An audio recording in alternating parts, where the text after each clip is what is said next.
Welcome to the lovely IHP community and 5D collective, everyone who is on that true self journey and enabling integration of the brain to continue to come forth, restorative embodiment, self-aware, accountable, and regulating, mindful and or spiritual self-help community. Welcome to anyone who loves to do daily and regular mindful mindset and mindset practices. That's what we're about. And self-empowered enlightenment, soul age group journey shares from your divine feminine here. 5D mystic. Words that we use that might change up, but essentially 5D, that lovely Christ consciousness. And as a lovely channeler and Akashic record reader and tarot card reader, and I use the word lovely because I love, we're here with two cards, two different messages, but for the same group because we are embodying always our own divine feminine, divine masculine, and then masculine feminine. But I have some messages for the two different groups of the 5D collective of divine masculines and divine feminines. Okay, so whichever card you're drawn to, please keep that in mind for you. And remember, food for thought, entertainment, it's something called YouTube. At least here, podcast for YouTube podcast. And then we also have the audio. Okay, so this one ends with this. And so the message that we have is she offers the sacred wine, so drink, beyond the threshold of fear. When you have created a good relationship with the mind, you have the inner growth mindset, you have your whole self, so you deal with unknowns, uncertainties, and unexpecteds from the heart. So you deal with emotions, not suppress them, so you do not have unfaced fear. That's why, beyond the threshold of fear. So you have now established a very good relationship with the 3D material plane. Money, alcohol.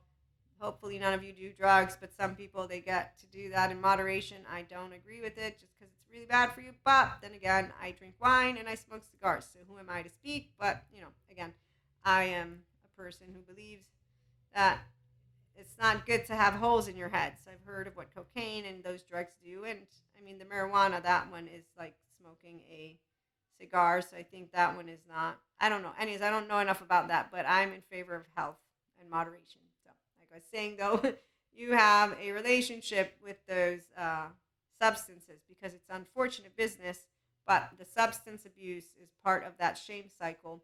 And the shame, blame, fault, and revenge, those who don't go to get their true self back online with a good therapist like Patrick Tian, yes, they don't learn how to embody their divine masculine. So divine masculines, they have their own embodiment and their own wisdom, but it's only once they have moved beyond the threshold of fear. And so they know how to enjoy life with their work and with going out and all of the 3D material things that a divine masculine will be more attracted to, which is why they do reject their divine feminine. They will reject their divine feminine counterpart. This is a consistency.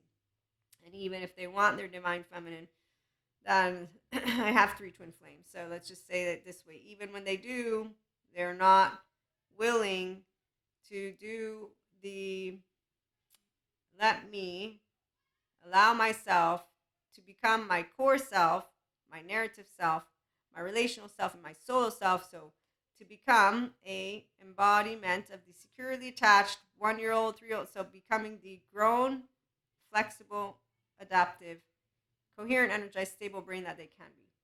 And I'm going to be breaking it always down, humanly speaking, spirituality with the sciences. It's the human elements.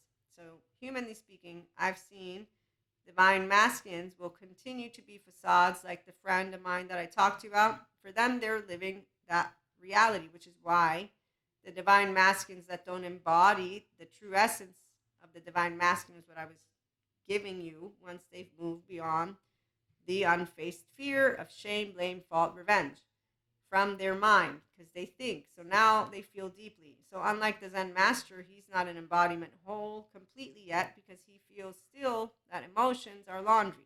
This is not a contest. This is the depth of emotional, mental, physical mastery that you will have if you are embodying the you that is a pure piece of consciousness, unconditional love, and the pure energy, and that's your whole 3-year-old heart. So you are able to playfully navigate mindfully your prefrontal cortex, and that's why emotions, they last those 90 seconds, because you don't ruminate. You have integration of the brain, and you're putting into practice daily mindfulness, mind sight. So everything that comes up, you have vertical integration, bilateral integration, relational integration. You're integrated, all those 9 domains that I learned from Dr. Daniel Siegel. So the divine masculines, it's once they are pursuing that, and they are that, so it's not laundry, it's I got emotions and thoughts.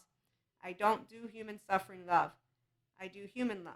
That's our 5D collective. So once they are with their solar plexus, and so they're not afraid to step into the unknown, but they're not afraid to step into the unknown with what is a life of meaning and connection beyond the solo self. Okay, so their heart and their mind is finally in harmony, and they know how to make use of their 24 hours, their 3D existence, and to be moderate with all that is substances and work and everything. The divine feminine and feminines.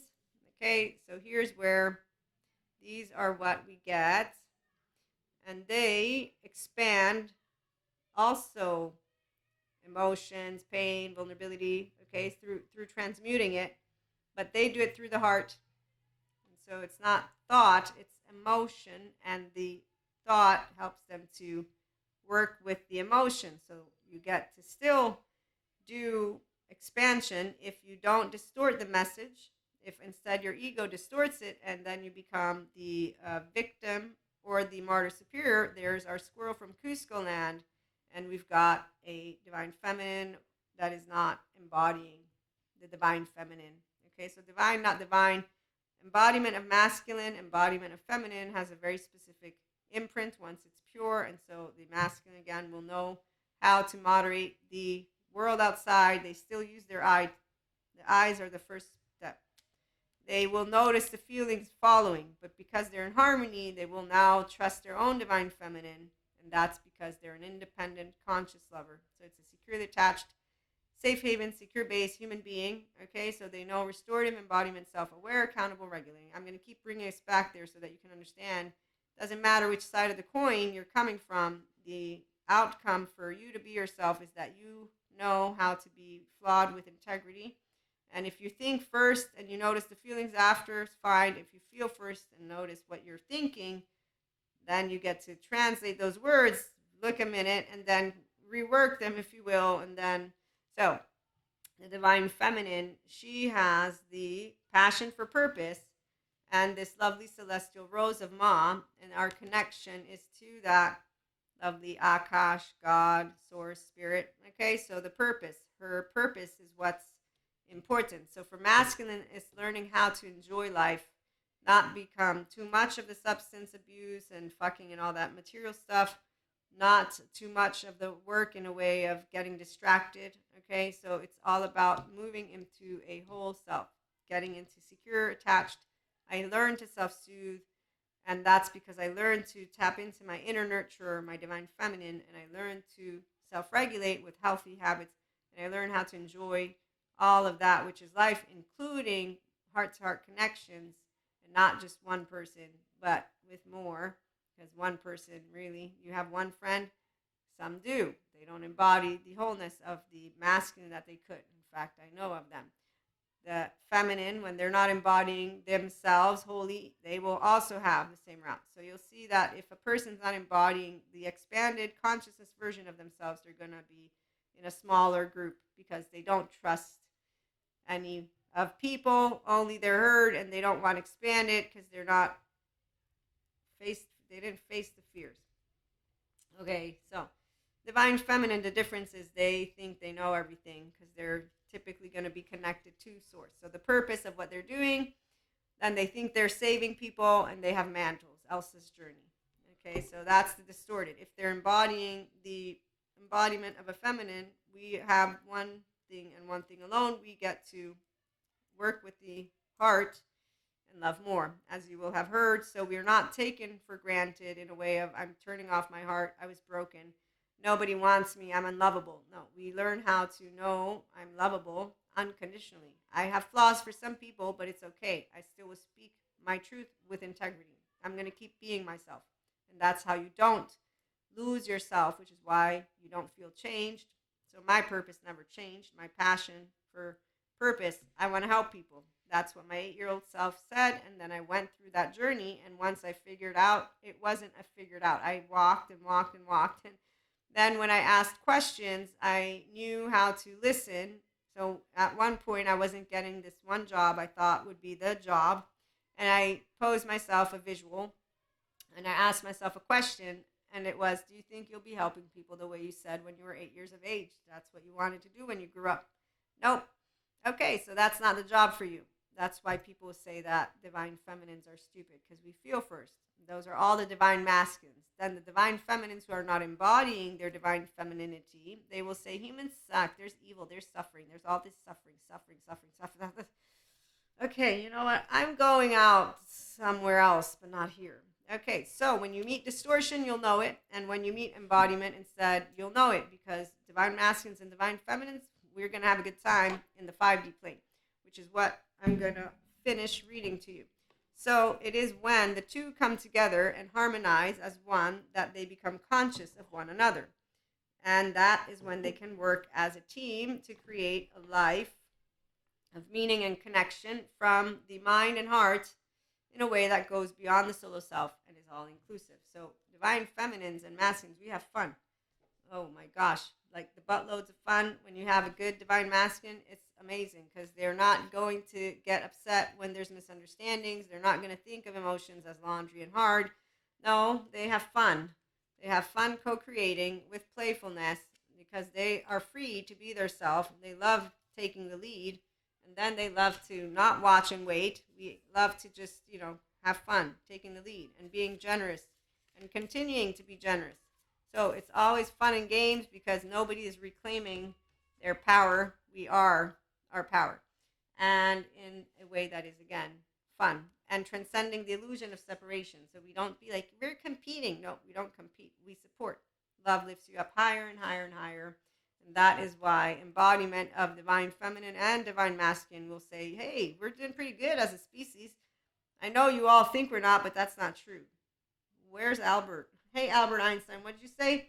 Stay away from negative people. They have a problem for every solution. Don't worry, Albert, we will. So, again, 5D Collective, we know all about the mind, heart-body harmony. And so we come together as self-empowered, enlightening, expanding consciousness, mindful and spiritual living and loving people and mystics. Welcome aboard. We're secular and spiritual. We choose to be our authentic self. We choose to speak our truth with intimacy.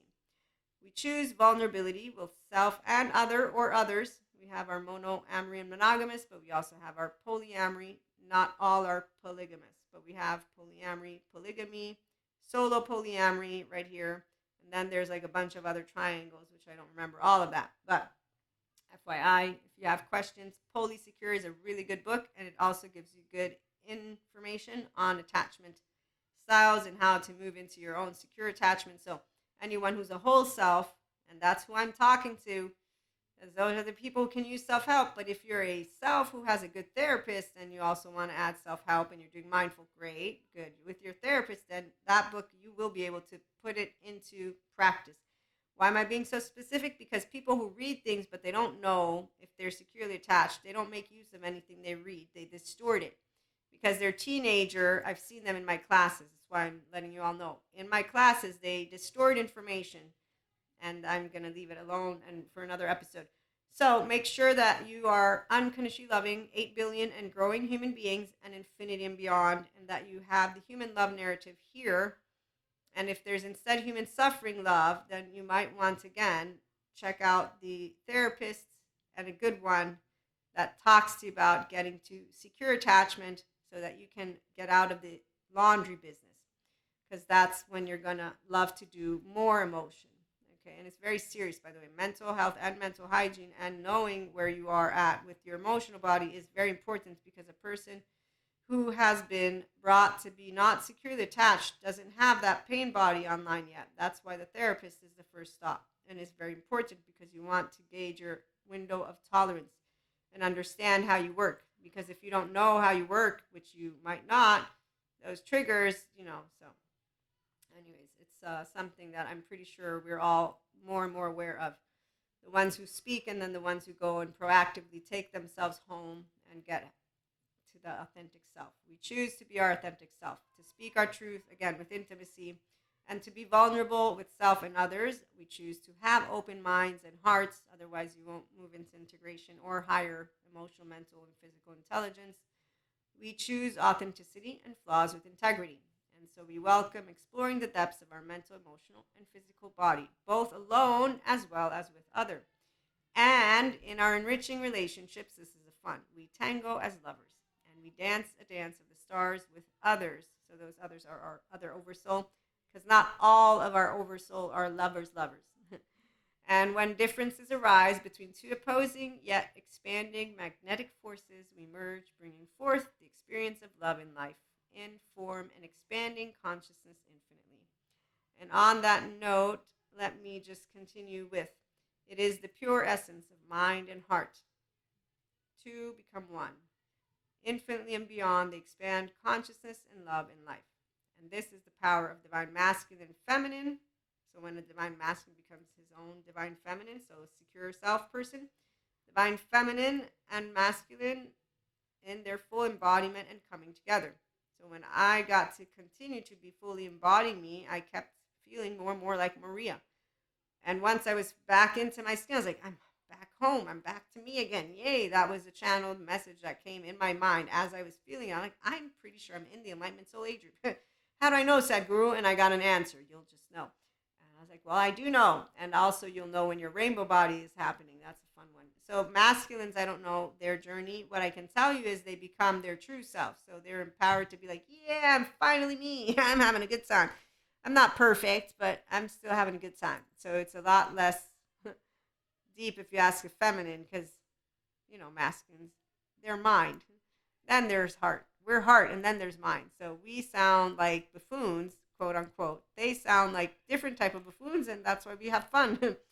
And that's why we complement each other. So they might be like, it's not a big deal. Yes, it is a big deal. And they'll be like, no, yes, it is. Come on, I want to make a big deal about it. Okay, fine, we'll make a big deal about it together. But we don't do it with drama. No. Again, where are you? Where's my playful card?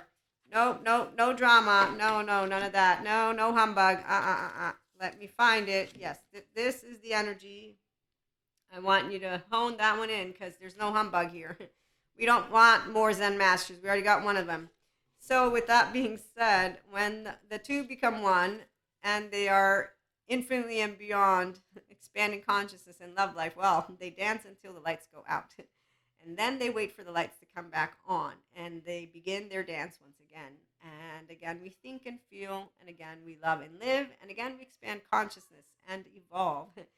And once more, we reach a spot of endless time where mind and heart, thought and emotion, love and life come together to merge and expand. And that is the feminine and masculine who harmonize with the 5D ascension energies and spiritual self-help, mindful living and loving, or mindful life and love. And let me count the ways that I love. The smiles that you bring to my heart. The silence you fill with awe and splendor.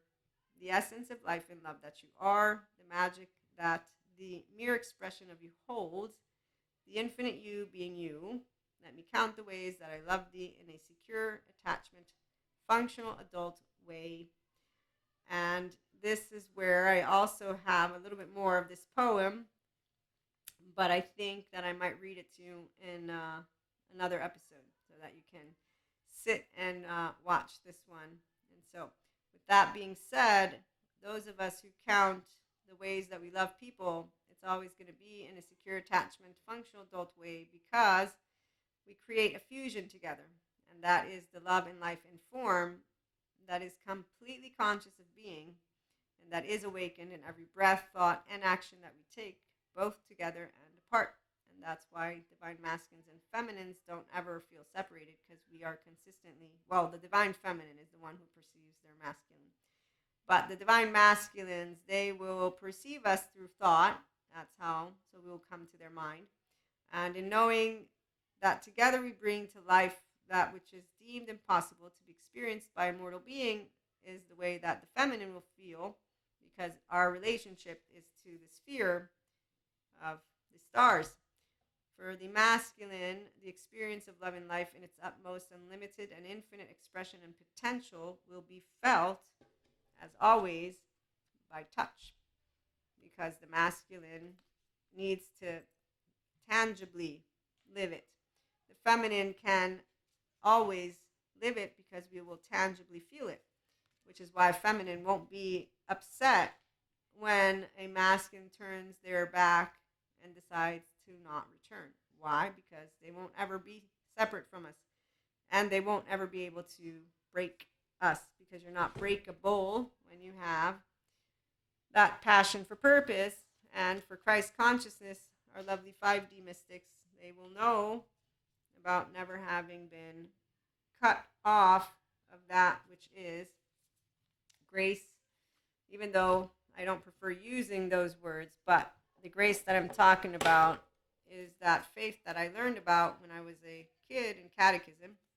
So my soul contract is to all of human beings out there, and it is to be a person who can be a nurturer, but really just be humble, have healthy self-worth boundaries, which is really easy when you know how to be equanimous and to use your own body, heart, and mind in the way that brings out yourself authentically. So you don't lie.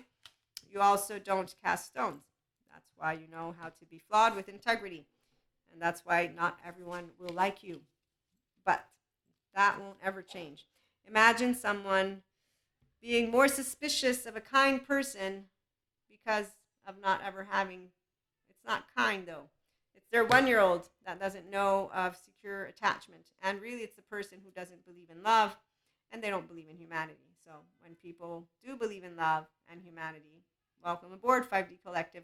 I look forward to those of you who will be back, and I believe if you are watching all the way till the end, you might be back. I have lots of funny stories, so we're going to be back later. I'm going to read to you that poem again, so stay tuned if you want, and have a wonderful day.